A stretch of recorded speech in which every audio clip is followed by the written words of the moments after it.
ಒಬ್ಬನೇ ದೇವನನ್ನು ನಂಬುವುದರಿಂದ ಪ್ರಯೋಜನಗಳೇನು? ಒಬ್ಬನೇ ದೇವರನ್ನು ನಂಬುವುದರಿಂದ ಬೇಕಾದಷ್ಟು ಲಾಭಗಳಿದ್ದಾವೆ. ಮೊದಲನೇ ಲಾಭ ಏನು ಅಂತಂದರೆ, ಒಬ್ಬನೇ ದೇವರು ಅನ್ನುವುದನ್ನು ನಂಬುವುದು ಪರಮಜ್ಞಾನ, ಪರಮೋಚ್ಚ ಜ್ಞಾನ. ಅವನೊಬ್ಬ ದೊಡ್ಡ ಜ್ಞಾನಿ ಅಂತ. ಒಬ್ಬನೇ ದೇವರು, ಅವನು ನಿರಾಕಾರ, ಅವನ ಹೆಸರು ಶಿವ ಅಂತ ನಂಬೋದಿದೆಯಲ್ಲ, ಅದು ಅತಿ ದೊಡ್ಡ ಜ್ಞಾನ. ಅದು ನಾವು ಏನೆಲ್ಲ ತಿಳ್ಕೊಂಡಿರ್ತೀವಿ, ಎಷ್ಟೋ ಡಿಗ್ರಿಗಳನ್ನ ಪಡ್ಕೊಂಡಿರ್ತೀವಿ, PhDಗಳನ್ನ ಮಾಡ್ಕೊಂಡಿರ್ತೀವಿ, ಬೇರೆ ಬೇರೆ ಅಧ್ಯಯನಗಳನ್ನೆಲ್ಲ ಮಾಡಿರ್ತೀವಿ. ಆದರೆ ನಮಗೆ ಇನ್ನೂ ಕನ್ಫ್ಯೂಷನ್ ಹೋಗಿರೋದಿಲ್ಲ. ದೇವರ ವಿಷಯದಲ್ಲಿ ಇನ್ನೂ ಕನ್ಫ್ಯೂಷನ್ ಹೋಗಿರೋದಿಲ್ಲ. ಸಿಕ್ಕಿದ್ದನ್ನೆಲ್ಲ ಪೂಜೆ ಮಾಡ್ತೀವಿ, ಸಿಕ್ಕಿದ್ದನ್ನೆಲ್ಲ ನಂಬ್ತೀವಿ, ಸಿಕ್ಕಿದ ವಿಚಾರಗಳನ್ನೆಲ್ಲ ಬೇಡದಿದ್ದ ವಿಚಾರಗಳನ್ನ ತಲೆಗೆ ತುಂಬ್ಕೊತೀವಿ. ಒಬ್ಬನೇ ದೇವರು ಅನ್ನುವಂಥದ್ದು ಇದೆಯಲ್ಲ, ನಂಬೋದಿದೆಯಲ್ಲ, ಅದು ಅಂತಿಂಥ ಜ್ಞಾನ ಅಲ್ಲ. ಅದು ಆ ಒಂದು ಸ್ಥಿತಿಗೆ ಹೋಗೋದಿದೆಯಲ್ಲ, ಆ ಒಂದು ಸ್ಥಿತಿಗೆ ಹೋಗೋದು ನಮ್ಮ ಜ್ಞಾನಗಳಲ್ಲೇ ಉತ್ತುಂಗವಾದಂಥ ಸ್ಥಾನ ಅದು. ಈಗ ನಾವು ಬಸವಣ್ಣನವರು ಒಂದೇ ದೇವರನ್ನು ನಂಬಿದ್ರು. ಇತರೆ ಎಲ್ಲ ಪ್ರವಾದಿಗಳೆಲ್ಲರೂ ಕೂಡ ಒಂದೇ ದೇವರನ್ನು ಸೂಚನೆ ಮಾಡಿರೋದು. ನಮ್ಮ ವೇದ ಉಪನಿಷತ್ತುಗಳು ಸಹ ಒಂದೇ ದೇವರನ್ನು ಹೇಳ್ತವೆ. ಈ ಶಾಸ್ತ್ರಗಳು ಮತ್ತು ಪುರಾಣಗಳನ್ನು ಬಿಟ್ಟಾಕ್ರಿ, ಅಲ್ಲಿ ಬೇರೆ ಬೇರೆ ಕಥೆಗಳು ಬರ್ತವೆ. ಅದು ಕಟ್ಟುಕಥೆಗಳು, ಅವೆಲ್ಲ ಮನುಷ್ಯನು ಕಟ್ಟಿರ್ತಕ್ಕಂಥ ಪಾತ್ರಧಾರಿಗಳ ಕಥೆಗಳು, ಅವೆಲ್ಲ ಬಿಟ್ಟಾಕೋಣ. ವೇದ ಮತ್ತು ಉಪನಿಷತ್ತುಗಳನ್ನು ಮಾತ್ರ ನಾವು ತಗೊಳ್ಳೋಣ. ವೇದ ಉಪನಿಷತ್ತುಗಳಲ್ಲಿ ಒಬ್ಬನೇ ದೇವರು. ಮತ್ತು ಭಗವದ್ಗೀತೆ ತಗೊಳ್ಳೋಣ. ಭಗವದ್ಗೀತೆಯಲ್ಲೂ ಕೂಡ ಕೃಷ್ಣ ಒಬ್ಬನೇ ದೇವನಿದ್ದಾನೆ, ಅವನು ಏಕೇಶ್ವರ, ಅವನು ಪರಮೇಶ್ವರ ಅಂತ ಹೇಳ್ತಾರೆ.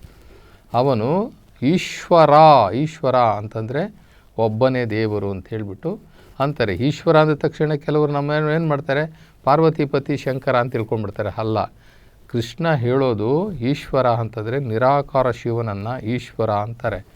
ಜಗತ್ತಿನ ಬಹುತೇಕ ಎಲ್ಲ ಧರ್ಮಗ್ರಂಥಗಳು ನಂಬಿರ್ತಕ್ಕಂಥದ್ದು, ಹೇಳಿರ್ತಕ್ಕಂಥದ್ದು ಒಬ್ಬನೇ ದೇವರು, ಒಬ್ಬನೇ ದೇವರು, ಒಬ್ಬನೇ ದೇವರು. ಆದ್ದರಿಂದ ಒಬ್ಬನೇ ದೇವರು ಅಂತ ನಂಬೋದು ಇದೆಯಲ್ಲ, ಅದು ಬಹಳ ದೊಡ್ಡ ನಾಲೆಡ್ಜು. ನಮ್ಮ ಅಲ್ಲಮಪ್ರಭುಗಳು ಹೇಳ್ತಾರೆ, ನಮಗೆ ಎಷ್ಟೇ ಜ್ಞಾನ ಇದ್ರೂ ಕೂಡ ಶಿವಜ್ಞಾನ ಇಲ್ಲ ಅಂತಂದರೆ, ಶಿವಜ್ಞಾನದ ಅರಿವಿಲ್ಲ ಅಂದರೆ ನಾವು ಅಜ್ಞಾನಿಗಳೇ ಅಂತ ಕರೀತಾರೆ. ನಿನಗೆ ಬೇರೆ ಏನೆಲ್ಲ ಜ್ಞಾನ ಇರ್ಬೋದಪ್ಪ, ಆದರೆ ಅದು ಪ್ರಾಪಂಚಿಕ ಜ್ಞಾನ, ನಿನಗೆ ಕಣ್ಣಿಗೆ ತೋರುವಂತಹ ಜ್ಞಾನ ಅದು. ಈ ಪ್ರಾಪಂಚಿಕ ಜ್ಞಾನದಲ್ಲಿ ನೀನು ಎಷ್ಟೇ ದೊಡ್ಡ ಪಂಡಿತನಾಗಿರು, ಏನೇ ಆಗಿರು, ಆದರೆ ನೀನು ಆ ಅಲೌಕಿಕಕ್ಕೆ ಬಂದಾಗ ಅಂತಂದರೆ ಆ ಪರಲೋಕದ ಸತ್ಯಗಳ ವಿಚಾರಕ್ಕೆ ಬಂದಾಗ ನೀನೊಬ್ಬ ಅಜ್ಞಾನಿ ಅಂತ ಹೇಳ್ತಾರೆ. ಅದಕ್ಕೆ ಶಿವನನ್ನು ಅರಿಯದ ಜ್ಞಾನವೆಲ್ಲವೂ ಅಜ್ಞಾನ ಅಂತ ಕರೆದುಬಿಟ್ರು ಅಲ್ಲಮಪ್ರಭುಗಳು. ಶಿವನನ್ನು ಅರಿಯದ ಅಂದರೆ ತಿಳಿಯದ, ಶಿವನನ್ನು ತಿಳಿದುಕೊಳ್ಳದ ಜ್ಞಾನವೆಲ್ಲವೂ ಅಜ್ಞಾನ ಅಂತ ಕರೆದ್ರು. ಶಿವನನ್ನು ಅರಿಯುವ ಜ್ಞಾನ ಮಾತ್ರ ಜ್ಞಾನ ಅಂದರು. ಇಲ್ಲಿ ಶಿವ ಅಂತಂದರೆ ನಿರಾಕಾರ ಶಿವ. ನಿರಾಕಾರ ಶಿವ ಅಂತಂದರೆ ಯಾರು?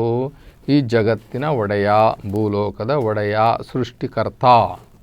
ಆ ಸೃಷ್ಟಿಕರ್ತ ಅವನಿಗೆ ಯಾವುದೇ ರೀತಿಯ ಹುಟ್ಟು ಸಾವುಗಳಿಲ್ಲ. ಅವನು ಭೂಮಿಯ ಮೇಲೆ ಜನ್ಮವನ್ನು ತಗೊಳ್ಳಲ್ಲ. ಅವನಿಗೆ ತಂದೆ ತಾಯಿಗಳಿಲ್ಲ. ಅವನು ಯಾರ ಸಂತಾನವೂ ಅಲ್ಲ. ಅವನಿಗೆ ಯಾವ ಸಂತಾನವೂ ಇಲ್ಲ. ಇಂಥವನನ್ನು ನಾವು ದೇವರು ಅಂತ ಕರಿತೀವಿ. ಇಂಥವನನ್ನು ಮುಸಲ್ಮಾನರು ಅಲ್ಲ ಅಂತ ಕರೀತಾರೆ, ಕ್ರಿಶ್ಚಿಯರು ಯೆಹೋವ ಅಂತ ಕರೀತಾರೆ, ಇನ್ನು ಬೇರೆಯವರು ಬೇರೆ ಬೇರೆ ರೀತಿಯಲ್ಲಿ ಕರೀತಾರೆ. ಒಟ್ಟಾರೆ ಆ ಶಿವ ಅನ್ನುವ ಆ ಪರಾತ್ಪರ ವಸ್ತುವಿಗೆ ನಾವು ಇಲ್ಲಿ ಯಾವುದೇ ಹೆಣ್ಣಲ್ಲ, ಅವನು ಆ ಥರ ಗಂಡು ಅಲ್ಲ, ಅವನೊಬ್ಬನೇ ಏಕೈಕ, ಅವನು ಸೃಷ್ಟಿಕರ್ತ. ಇದನ್ನು ತಿಳ್ಕೊಳ್ಳೋದು ನಾವು ನಮ್ಮ ಮಾನವ ಜನ್ಮದ ಪರಮ ಉದ್ದೇಶ ಕೂಡ ಆಗಿದೆ. ಒಬ್ಬನೇ ದೇವರು ಅಂತ ತಿಳ್ಕೊಳ್ಳೋದ್ರಿಂದ ಏನೇನು ಲಾಭ ಇರಬಹುದು? ಏನೇನು ಲಾಭ ಇದೆ ಅಂತಂದರೆ, ಈಗ ಲಾಭ ಪಡ್ಕೊಂಡಿರೋದೇ ನಾವು ತೊಗೊಳ್ಳೋಣ. ನಮಗೇನು ಲಾಭ ಅನ್ನೋದಕ್ಕಿಂತ ಒಬ್ಬನೇ ದೇವರು ಅಂತ ತಿಳ್ಕೊಂಡಿರ್ತಕ್ಕಂಥವ್ರು ಎಷ್ಟು ಕೋಟಿ ಕೋಟಿ ಕೋಟಿ ಕೋಟಿ ಜನ ಈ ಭೂಮಿ ಮೇಲೆ ಇದ್ದಾರಲ್ಲ, ಅವ್ರಿಗೇನು ಲಾಭ ಆಗಿದೆ ಅಂತ ನಾವು ತಿಳ್ಕೊಳ್ಳೋಣ.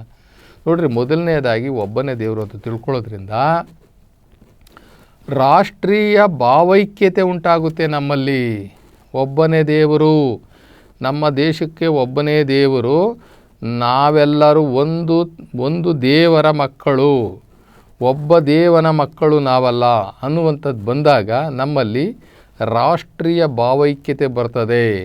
ರಾಷ್ಟ್ರೀಯ ಭಾವೈಕ್ಯತೆ ಜೊತೆಗೆ ಭ್ರಾತೃತ್ವ ಬರ್ತದೆ, ಸೋದರತೆ ಬರ್ತದೆ. ನಾವೆಲ್ಲ ಒಂದು ತಂದೆಯ ಮಕ್ಕಳು, ನಮಗೆಲ್ಲ ಒಂದೇ ಭೂಮಿ, ಒಂದೇ ಆಕಾಶ, ಒಂದೇ ನೀರು.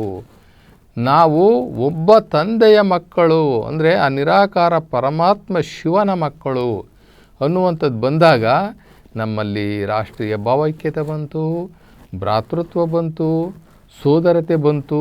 ಜೊತೆಗೆ ಇನ್ನೊಂದು ಬರ್ತದೆ, ಏನು ಅಂತಂದರೆ ಒಗ್ಗಟ್ಟು. ನಮ್ಮಲ್ಲಿ ಒಗ್ಗಟ್ಟು ಬರ್ತದೆ. ಇವು ನಾವು ಸಾಮಾನ್ಯವಾಗಿ ಎಲ್ಲರೂ ನೋಡ್ತೀವಿ, ಮುಸಲ್ಮಾನರಲ್ಲಿ ಸಿಕ್ಕಾಬಟ್ಟೆ ಒಗ್ಗಟ್ಟಿದೆ. ಅವರು ಒಂದು ಶಬ್ದಕ್ಕೆ, ಒಂದು ಆದೇಶಕ್ಕೆ ಎಲ್ಲರೂ ಒಂದು ಜಾಗದಲ್ಲಿ ಬಂದು ನಿಲ್ರಿ ಅಂದರೆ ಸಾಕು ನಿಂತು ಬಿಡ್ತಾರೆ. ಕಾರಣ ಇಷ್ಟೇ, ಅವರಿಗೆ ಇರುವುದು ಒಬ್ಬನೇ ದೇವನು ಅಲ್ಲಾಹ. ಅಲ್ಲಾಹನಿಗೋಸ್ಕರ ಅವರು ಯಾವ ತ್ಯಾಗ ಮಾಡಲಿಕ್ಕೂ ರೆಡಿ, ಏನು ಮಾಡಲಿಕ್ಕೂ ಸಿದ್ಧ, ಅವರು ಎಲ್ಲದಕ್ಕೂ ಸಿದ್ಧ. ಅವರಲ್ಲಿ ಯಾಕೆ ಈ ಸೋದರತೆ ಬಂತು, ಒಗ್ಗಟ್ಟು ಬಂತು ಅಂತಂದರೆ, ಅವರಲ್ಲಿ ಯಾವುದೇ ಸಂಶಯ ಇಲ್ಲದೆ ಅವರಿಗೆಲ್ಲ ಇರತಕ್ಕಂಥವನು ದೇವರು ಒಬ್ಬನೇ ಅಲ್ಲ. ಅದೇ ರೀತಿ ನಾವು ನಮ್ಮ ಭಾರತ ದೇಶದಲ್ಲಿ, ನಮ್ಮ ಭಾರತೀಯ ಸಮಾಜದಲ್ಲಿ ನಮಗೆ ಒಬ್ಬನೇ ದೇವರಿದ್ದಾನೆ, ಅವನು ನಿರಾಕಾರ ಶಿವ ಅಂತ ನಾವು ನಂಬಿದ್ದೇ ಆದರೆ ನಮ್ಮಲ್ಲಿ ಎಂತಹ ಒಂದು ಗಟ್ಟಿಯ ರಾಷ್ಟ್ರ ಆಗುತ್ತೆ ಅಂತಂದರೆ, ಬಲಿಷ್ಠ ಭಾವೈಕ್ಯ ರಾಷ್ಟ್ರ ಆಗುತ್ತೆ.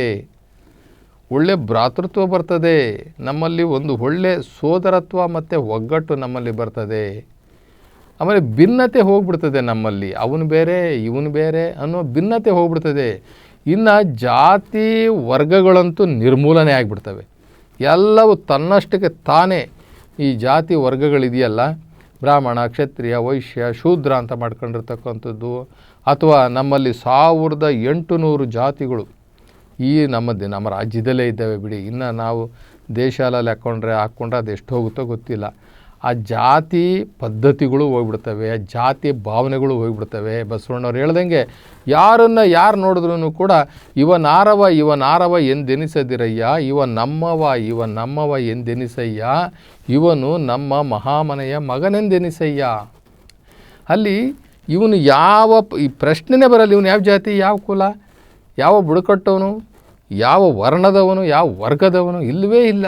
ಇವನು ಯಾರು? ಇವನು ಭಾರತೀಯ. ಯಾಕೆ ಭಾರತೀಯ? ಭಾರತೀಯರಿಗಿರುವುದು ಒಂದೇ ದೇವ, ಶಿವ. ನಾವೆಲ್ಲ ಶಿವನ ಮಕ್ಕಳು, ಮುಗ್ದೋಯ್ತು. ಅಲ್ಲಿ ಯಾವ ಭಿನ್ನ ಭೇದ ಭಾವ ಇಲ್ಲವೇ ಇಲ್ಲ. ನೋಡಿ, ಸಮಾನತೆ ಸಾಧಿಸೋದಕ್ಕೆ ಎಷ್ಟು ಸುಲಭ ಆಯಿತು. ನಮ್ಮಲ್ಲಿ ಸಮಾನತೆ ಸಾಧಿಸೋದಕ್ಕೆ ಎಷ್ಟು ಸುಲಭ ಆಯಿತು. ಈಗ ನಾವು ಹೇಳ್ಕೊಳ್ಬೋದು, ಒಂದೇ ದೇಶ ಒಬ್ಬನೇ ದೇವ, ಒಂದೇ ದೇಶ ಒಬ್ಬನೇ ದೇವ, ಒಂದೇ ದೇಶ ಒಂದೇ ಸಮಾಜ. ಯಾವ ಸಮಾಜ? ಭಾರತೀಯ ಸಮಾಜ. ಒಂದೇ ಕುಲ. ಯಾವ ಕುಲ? ಮನುಷ್ಯ ಕುಲ. ಒಂದೇ ಕುಲ ನಮ್ಮದು, ನಮಗೆ ಮನುಷ್ಯ ಕುಲ. ಈ ದೇವರ ಹೆಸರಿನಲ್ಲಿ ಗೊಂದಲಗಳೆಲ್ಲ ನಿವಾರಣೆ ಆಗಿಬಿಡ್ತದೆ.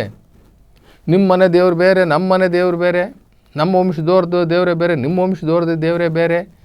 ನಮ್ಮ ದೇವರು ಬಹಳ ಬಲಿಷ್ಠ, ನಿಮ್ಮ ದೇವರು ಬಹಳ ಕನಿಷ್ಠ. ದೇವ್ರ ಹೆಸರಲ್ಲಿ ಹೊಡೆದಾಡೋವಂಥದ್ದು, ದೇವ್ರ ಹೆಸರಲ್ಲಿ ಭಿನ್ನ ಭಾವ ಬರುವಂಥದ್ದು, ಶ್ರೇಷ್ಠತೆ ಕನಿಷ್ಠತೆ ಬರುವಂಥದ್ದು.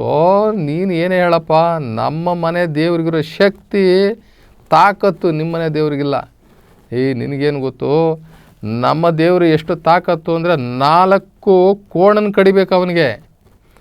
4 ಕೋಣಗಳನ್ನು ಕಡಿದ್ರೂ ಕೂಡ ಶಾಂತಿ ಆಗೋದಿಲ್ಲ. ಅಂತಹ ಬಲಿಷ್ಠವಾದಂತಹ ದೇವರು ನಮ್ಮದು ಅಂತ ಅವನಂದರೆ, ಇನ್ನೊಬ್ಬ ನಿಮ್ಮ ಕೋಣ ಏನಪ್ಪ, ನಮ್ಮ ದೇವರು ತುಂಬ ಒಳ್ಳೆಯವನು, ಅವನಿಗೊಂದಿಷ್ಟು ಕುರಿ ಕೋಳಿಗಳು ಕೊಟ್ಟರೆ ಸಾಕು, ಸುಮ್ಮನೆ ಆಗಿಬಿಡ್ತಾನೆ. ಈ ರೀತಿಯ ದೇವರುಗಳ ಶ್ರೇಷ್ಠತೆ, ಕನಿಷ್ಠತೆ, ಶಕ್ತಿ, ಸಾಮರ್ಥ್ಯಗಳನ್ನು ಅಳೆಯುವಂತಹ ಗೋಜೇ ಇರೋದಿಲ್ಲ ನಮಗೆ, ಆ ಗೊಂದಲಗಳೇ ಇರೋದಿಲ್ಲ. ಇನ್ನು ದೇವರ ಹೆಸರಲ್ಲಿ ನಾವು ಎಷ್ಟು ದುಡ್ಡನ್ನು ಖರ್ಚು ಮಾಡ್ಕೊಳ್ತೀವಿ, ಧನ ವಿನಿಯೋಗ ಎಷ್ಟಿರುತ್ತೆ. ಒಂದೊಂದು ಜಾತ್ರೆಗಳು ಮಾಡಲಿಕ್ಕೆ, ಒಂದೊಂದು ಹೋಮ ಹವನ ಮಾಡಲಿಕ್ಕೆ, ಒಂದು ಯಜ್ಞಗಳನ್ನ ಮಾಡಲಿಕ್ಕೆ, ಆ ಪೂಜೆ ಪುರಸ್ಕಾರಗಳನ್ನ ಮಾಡಲಿಕ್ಕೆ ದೇವರ ಹೆಸರಿನಲ್ಲಿ ಎಷ್ಟೆಷ್ಟು ಲಕ್ಷಗಳನ್ನ ಖರ್ಚು ಮಾಡ್ಕೊಳ್ತೀವಿ. ಎಷ್ಟೆಷ್ಟು ಲಕ್ಷ. ಊರಿಗೊಂದೊಂದು ದೇವರು, ಹೌದಾ? ತಿರ್ಗಾ ಮತ್ತು ಆ ಊರಿನಲ್ಲಿರ್ತಕ್ಕಂಥ ಎಲ್ಲ ಮನೆಗಳಿಗೂ ಒಂದೊಂದು ದೇವರು. ಸಾಮಾನ್ಯ ನಾವೆಲ್ಲ ಅಂದ್ಕೊಂಡೇ ಅನ್ಕೋತೀವಿ, ನಮ್ಮ ಮನೆ ದೇವ್ರಿಗೆ ಹೋಗಿದ್ದೋ, ನಮ್ಮ ಊರು ದೇವ್ರಿಗೆ ಹೋಗಿದ್ದೋ. ಊರು ದೇವರೇ ಬೇರೆ, ಮನೆ ದೇವ್ರುಗಳೇ ಬೇರೆ. ಎಷ್ಟು ಮನೆಗಳಿದ್ದಾವೋ ಅಷ್ಟು ಮನೆಗಳಿಗೂ ದೇವರಿದ್ದಾವೆ. ಜೊತೆಗೆ ಊರಿಗೂ ಒಂದೊಂದು. ಊರಲ್ಲಿ ಇವಾಗ ಬೇಕಾದಷ್ಟು ದೇವ್ರುಗಳ, ಅವಾಗ ದೇವಸ್ಥಾನಗಳು ಕಟ್ಟೋಕ್ಕಾಗ್ತಿರಲ್ಲ, ಊರಿಗೆ ಒಂದು ದೇವ್ರು ಇರ್ತಾಯಿತ್ತು. ಇವಾಗ ನಮಗೆ ಏನು ಹಣದ ಅಭಾವ ಇಲ್ಲ, ಹೀಗಾಗಿ ನಾವು ಬೇಕಾದಷ್ಟು ಗುಡಿಗಳನ್ನ ಕೂಡ ಕಟ್ಕೊಳ್ತೀವಿ. ಊರಿಗೆ ಎಷ್ಟೋ ದೇವ್ರುಗಳಾಗಿಬಿಡ್ತವೆ.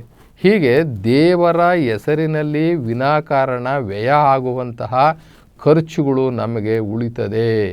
ಯಾಕೆ ಅಂತಂದರೆ ನಮಗೆ ದೇವರನ್ನು ನೋಡೋದಕ್ಕೆ ಖರ್ಚು ಮಾಡಬೇಕಾಗಿಲ್ಲ, ಖರ್ಚು ಮಾಡ್ಕೊಂಡು ಎಲ್ಲೂ ಹೋಗಬೇಕಾಗಿಲ್ಲ.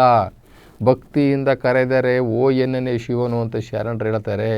ಶ್ರದ್ಧೆ, ಭಕ್ತಿ, ಶಿವಯೋಗ, ಯೋಗ, ಧ್ಯಾನ ಇಷ್ಟೇ ಸಾಕು. ಯೋಗ ಮತ್ತು ಧ್ಯಾನದಿಂದ ಈ ಜಗತ್ತಲ್ಲಿ ಯೋಗಿಗಳು ಶಿವನನ್ನು ನೋಡಿದ್ದಾರೆ ಹೊರತು ಪೂಜೆ ಪುರಸ್ಕಾರಗಳಿಂದ ಅಲ್ಲ, ಇದು ಹವನ ಹೋಮಗಳಿಂದ ಅಂತೂ ಅಲ್ಲವೇ ಅಲ್ಲ. ದಯವಿಟ್ಟು ನಾವು ಅರ್ಥ ಮಾಡ್ಕೋಬೇಕು. ಧ್ಯಾನ ಯೋಗ, ಧ್ಯಾನ ಯೋಗ ಸಾಕು. ದೇವರಿಗೆ ಯಾವ ಹೂವು ಕೊಡಬೇಕಾಗಿಲ್ಲ, ಹಣ್ಣುಗಳು ಕೊಡಬೇಕಾಗಿಲ್ಲ, ಅಥವಾ ಇನ್ಯಾವುದೋ ಕಂಚಿನ ಪ್ರತಿಮೆಗಳು ಮಾಡಿಕೊಡ್ಬೇಕಾಗಿಲ್ಲ, ಚಿನ್ನದ ಪ್ರತಿಮೆಗಳು ಮಾಡಿಕೊಡ್ಬೇಕಾಗಿಲ್ಲ, ಬೆಳ್ಳಿಯ ಬಂಗಾರದ ಕವಚಗಳನ್ನು, ಕಿರೀಟಗಳನ್ನು, ಮುಖವಾಡಗಳನ್ನು ಮಾಡಿಕೊಡ್ಬೇಕಾಗಿಲ್ಲ. ದೇವರು ಮನುಷ್ಯ ರೂಪದಲ್ಲಿಲ್ಲ.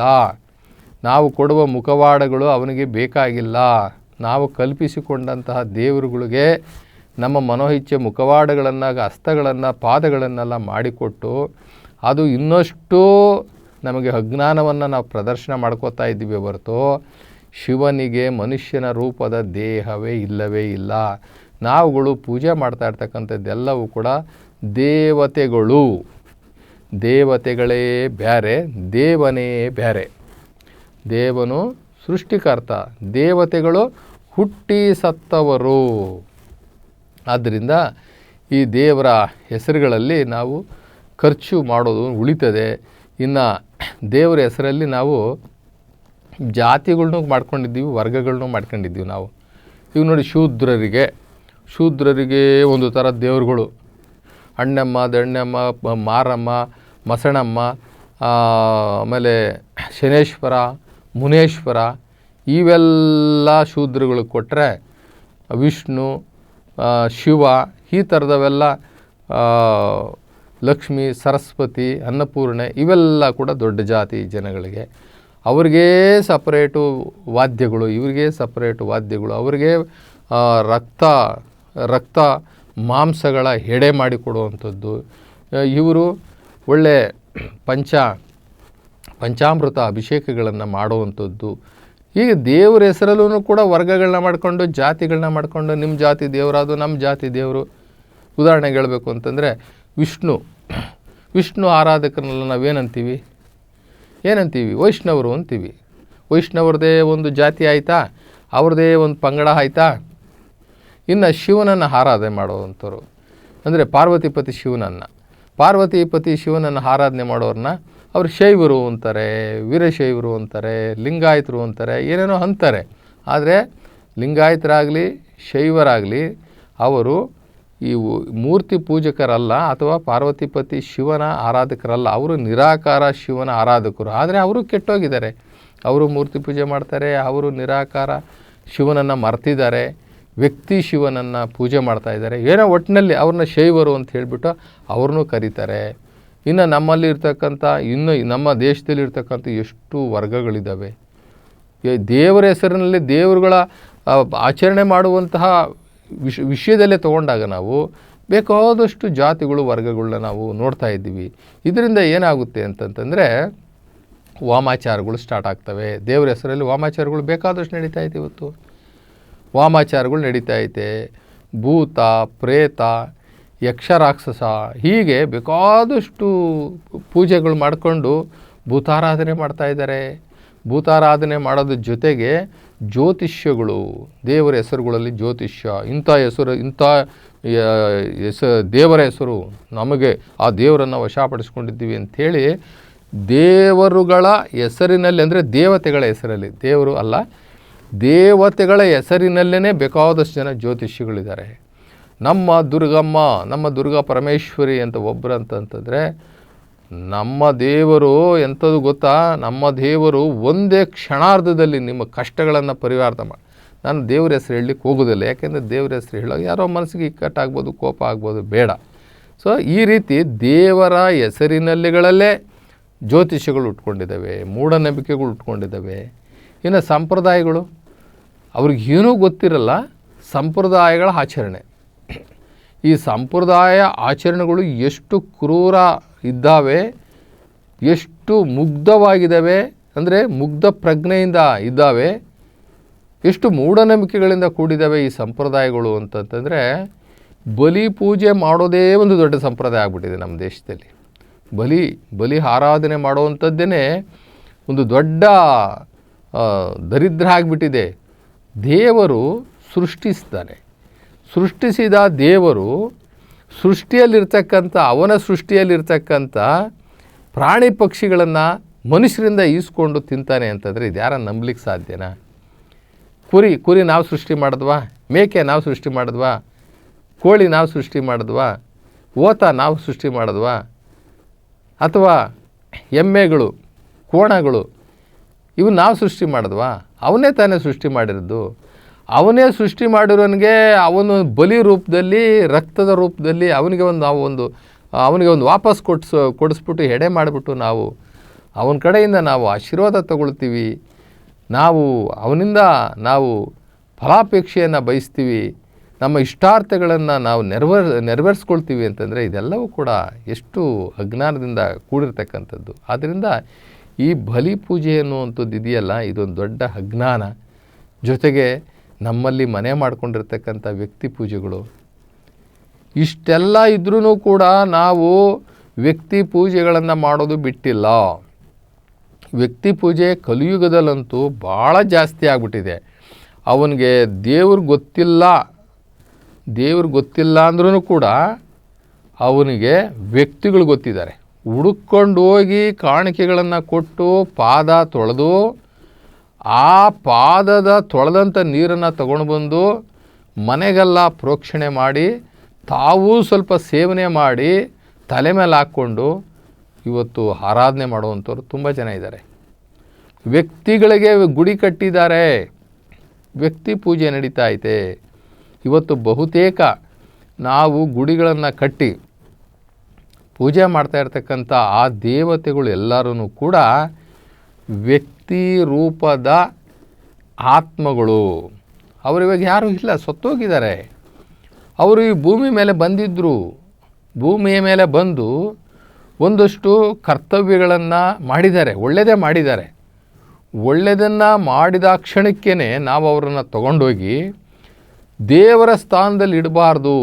ನಾವು ಯಾಕೆ ದೇವರ ಸ್ಥಾನದಲ್ಲಿ ಅವ್ರನ್ನ ಇಡ್ತಾ ಇದ್ದೀವಿ ಅಂತಂದರೆ, ನಿಜವಾದ ದೇವರ ಅರಿವು ನಮಗೆ ಇಲ್ಲದ ಕಾರಣ ದೇವರನ್ನು ಹುಡುಕುವಂತಹ ಆ ಮುಗ್ಧತೆಯಲ್ಲಿ, ಆ ಮುಗ್ಧ ಭಾವನೆಯಿಂದ, ಮುಗ್ಧ ಭಕ್ತಿಯಿಂದ ನಾವು ವ್ಯಕ್ತಿಗಳನ್ನು ಸಹ ಹುಟ್ಟು ಸಾವುಗಳಿಗೆ ಒಳಗಾದವರು, ದೇಹವನ್ನು ಧರಿಸಿ ಭೂಮಿಯ ಮೇಲೆ ಜನ್ಮವನ್ನು ತೆಗೆದುಕೊಂಡವರನ್ನು ನಾವು ಆ ನಿರಾಕಾರ ಶಿವನ ಸ್ಥಾನಕ್ಕೆ ಇಟ್ಟು ಪೂಜ್ಯತೆಯನ್ನು ಕೊಟ್ಟು ನಮ್ಮ ಭಕ್ತಿಯನ್ನು ಸಮರ್ಪಣೆ ಮಾಡುವ ಮೂಲಕ ಅವರಿಗೆ ಆ ನಿಜವಾದ ನಿರಾಕಾರ ಶಿವನಿಗೆ ಪ್ರತಿಸ್ಪರ್ಧಿಗಳನ್ನಾಗಿ ನಾವು ಮಾಡ್ತಾ ಇದ್ದೀವಿ.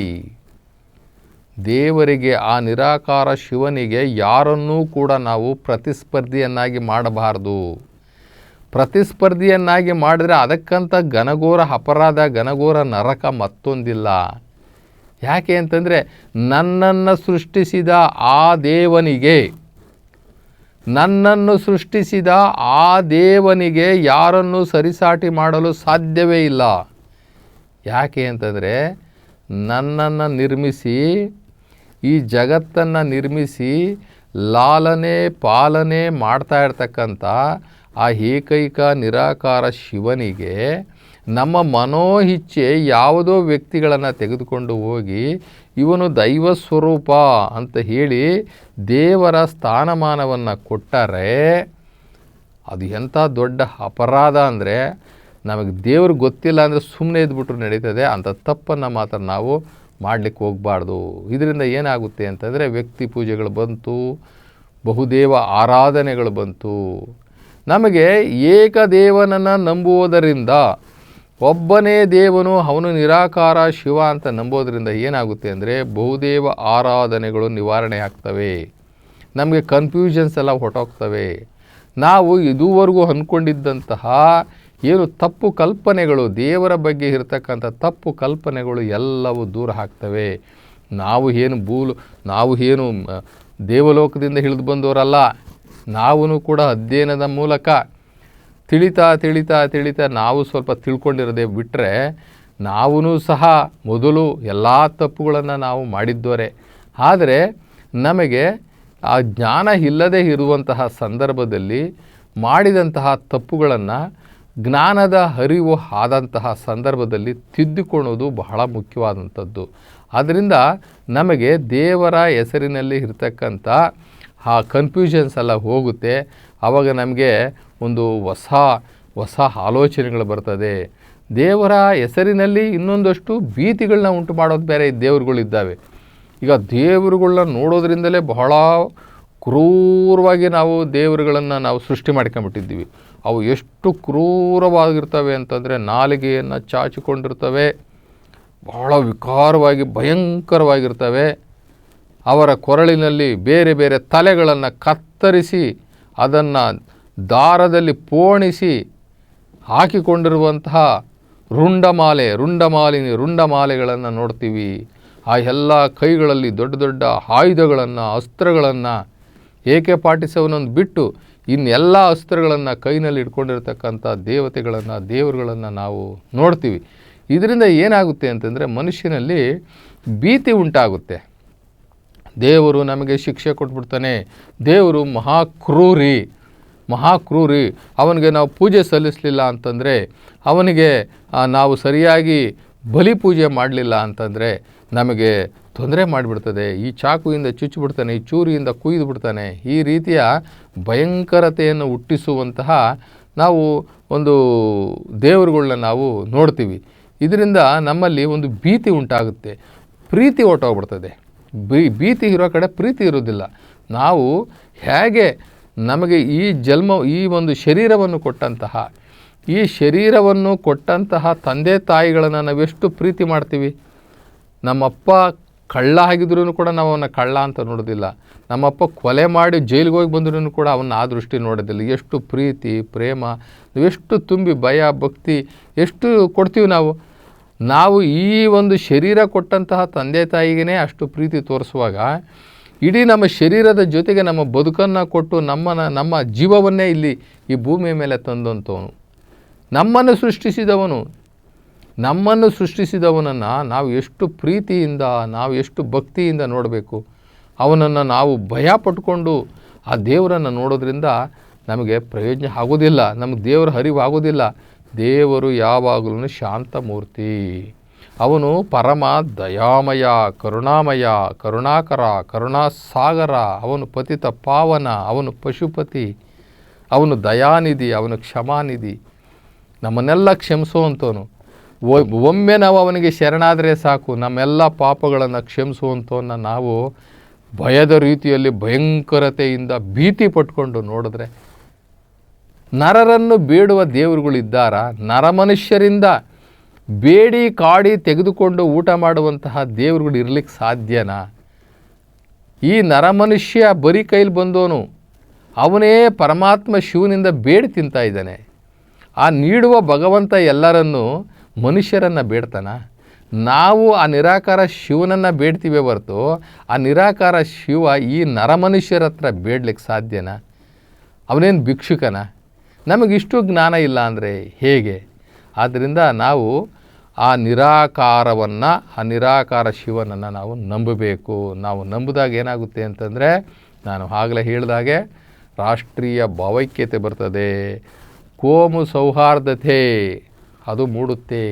ಅವನು ಯಾವುದೇ ಕುಲದಲ್ಲಿರ್ಬೋದು, ಯಾವುದೇ ಜಾತಿ, ಯಾವುದೇ ಪ್ರಾಂತ್ಯದವನಿರ್ಬೋದು, ಯಾವುದೇ ರಾಜ್ಯದವನಿರ್ಬೋದು, ಅಥವಾ ಈ ಜಗತ್ತಿನ ಯಾವುದೇ ಮೂಲೆಯಲ್ಲಿರ್ಬೋದು, ನಾವೆಲ್ಲ ಒಂದೇ ತಂದೆಯ ಮಕ್ಕಳು, ನಮಗೆಲ್ಲ ಒಂದೇ ಭೂಮಿ ಅಂದ ತಕ್ಷಣ ಕೋಮು ಸೌಹಾರ್ದತೆ ಬರ್ತದೆ, ಸದ್ಭಾವನೆ ಬರ್ತದೆ. ನಮಗಲ್ಲಿ ಸದ್ಭಾವನೆ ಬರ್ತದೆ, ನಮ್ಮ ಮೌಲ್ಯ ಜೀವನ ಪ್ರಾರಂಭ ಆಗುತ್ತೆ. ನಾವು ಯಾವತ್ತು ಒಬ್ಬನೇ ದೇವರು ಅಂತ ನಂಬ್ತೀವಲ್ಲ, ಅವತ್ತಿಂದ ನಮ್ಮ ಜೀವನದಲ್ಲಿ ಮೌಲ್ಯಗಳು ಸ್ಥಾಪನೆ ಆಗುತ್ತೆ. ಜೊತೆಗೆ ನಾವೆಲ್ಲರೂ ಕೂಡ ಸರ್ವರ ಕಲ್ಯಾಣವನ್ನು ಬಯಸ್ತೀವಿ. ನಾವು ಸ್ವಾರ್ಥಿಗಳಾಗೋದಿಲ್ಲ. ಸರ್ವರ ಕಲ್ಯಾಣವನ್ನು ಬಯಸಿ ನಾವು ಈ ಜಗತ್ತಿಗೆ ಬೇಕಾಗುವಂತಹ ಒಂದು ಸತ್ಪ್ರಜೆ ಆಗ್ತೀವಿ. ಅದರಿಂದ ನಾವೆಲ್ಲರೂ ಕೂಡ ಒಬ್ಬನೇ ದೇವರು, ಒಂದೇ ದೇಶ, ಒಂದೇ ಕುಲ, ಅದು ಮಾನವ ಕುಲ ಅನ್ನುವಂಥದ್ದನ್ನು ನಾವು ನಂಬಿದ್ದೇ ಆದರೆ ನಮ್ಮ ದೇಶ ಅಲ್ಲ, ಇಡೀ ಜಗತ್ತಿಗೆ ಒಳ್ಳೆಯದಾಗುತ್ತೆ.